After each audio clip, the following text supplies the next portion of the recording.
Aujourd'hui, nous parlons de la séparation de fréquences.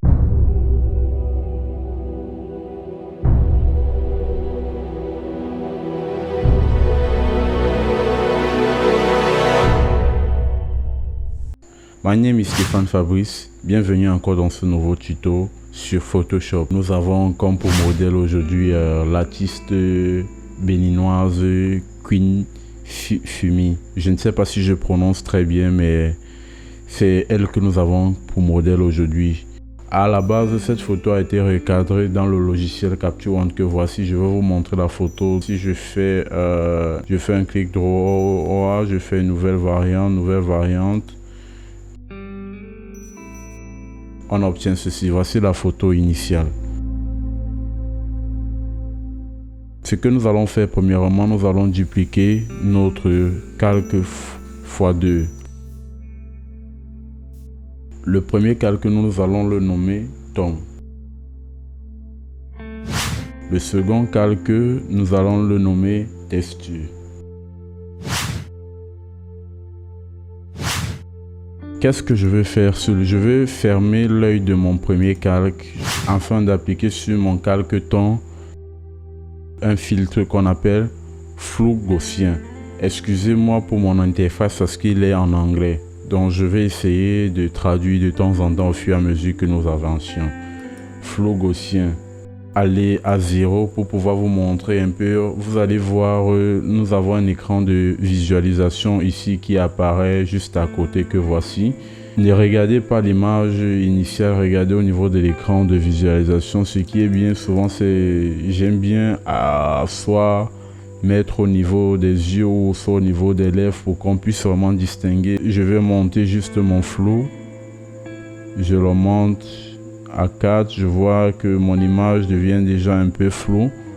Je monte encore à 7.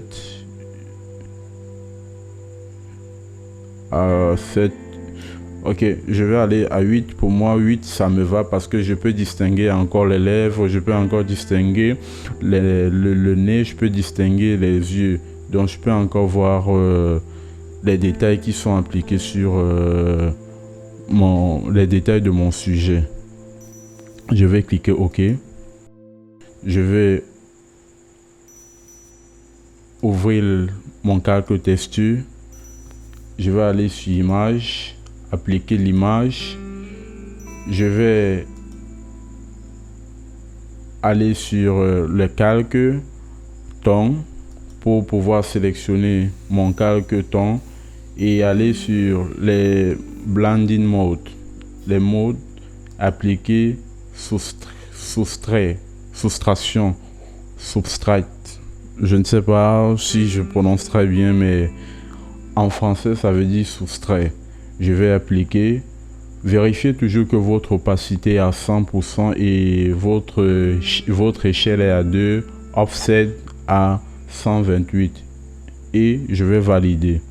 Je vais changer le mode en linear light. Je pense bien que c'est lumière linéaire. Si je ne me trompe pas en français, c'est lumière linéaire, linear light. Quand j'applique linéaire, on a ça. Et tout ceci, ces deux calques, je vais les grouper en appuyant CTRL G pour pouvoir les grouper. Je vais les renommer FS qui signifie séparation de fréquences. Je vais travailler avec mon calque ton. Je vais zoomer sur mon image. J'appuie la touche espace pour pouvoir avec le bouton droit de gauche de la souris pour pouvoir naviguer sur mon sujet. Je vais aller sur mes outils. Je vais choisir lasso. L'outil lasso. Je vais sélectionner la partie de mon modèle afin d'appliquer mon flou gaussien. Je vais sur filtre, j'applique blue, Gaussian blue. Je vais appliquer.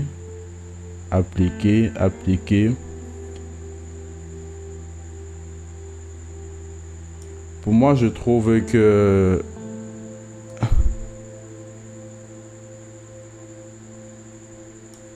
12,5, ça donne l'effet naturel. Je vais laisser à 12,5. Je vais valider OK. Je fais la même chose partout. Je sélectionne. Filtre. Blue. Gaussian Blue. Une autre information du flou gaussien que nous devons appliquer à ce niveau. Donc nous venons encore à ajuster notre flou gaussien.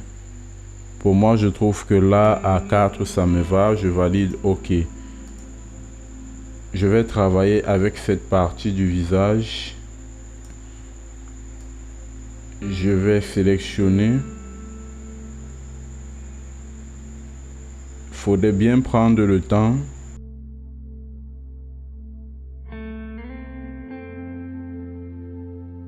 J'appuie filtre, blue, Gaussian Blue.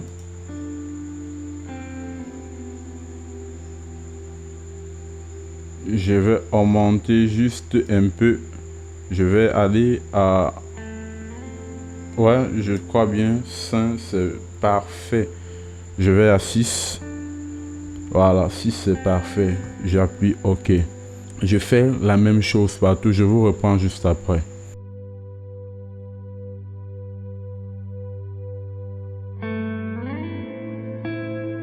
Je t'invite aussi à faire un tour sur le YouTube de cette artiste béninoise au nom de Queen Fumi. Avant, après. Avant, après. Je vais zoomer pour que vous puissiez voir vraiment avant et après. Avant, après. Avant, après. Maintenant, je vais sur mon calque texture. Je vais prendre mon outil tampon. D'autres utilisent cet outil afin de pouvoir enlever les défauts qui sont sur mon mannequin. Je vais utiliser un calque d'effet, les blancs et noirs, pour pouvoir faire ressortir tous ces défauts sur ma photo. Prenez tout votre temps, ne soyez pas pressé. Je le fais juste rapidement parce que c'est un tuto.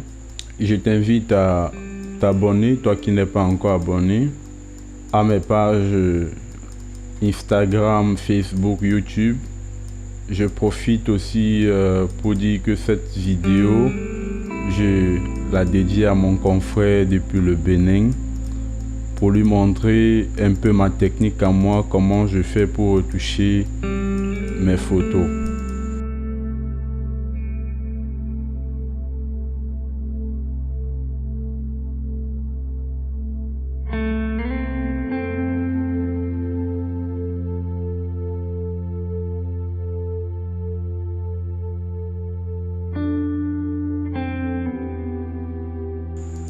Comme je l'ai dit au début,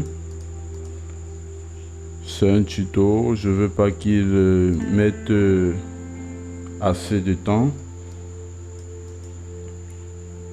On a notre image. Before, after, before, after, before, after. Je vais zoomer pour qu'on puisse voir. On a before, after, before, after. Je pense bien que nous sommes arrivés au thème de ce tutoriel sur la séparation de fréquences.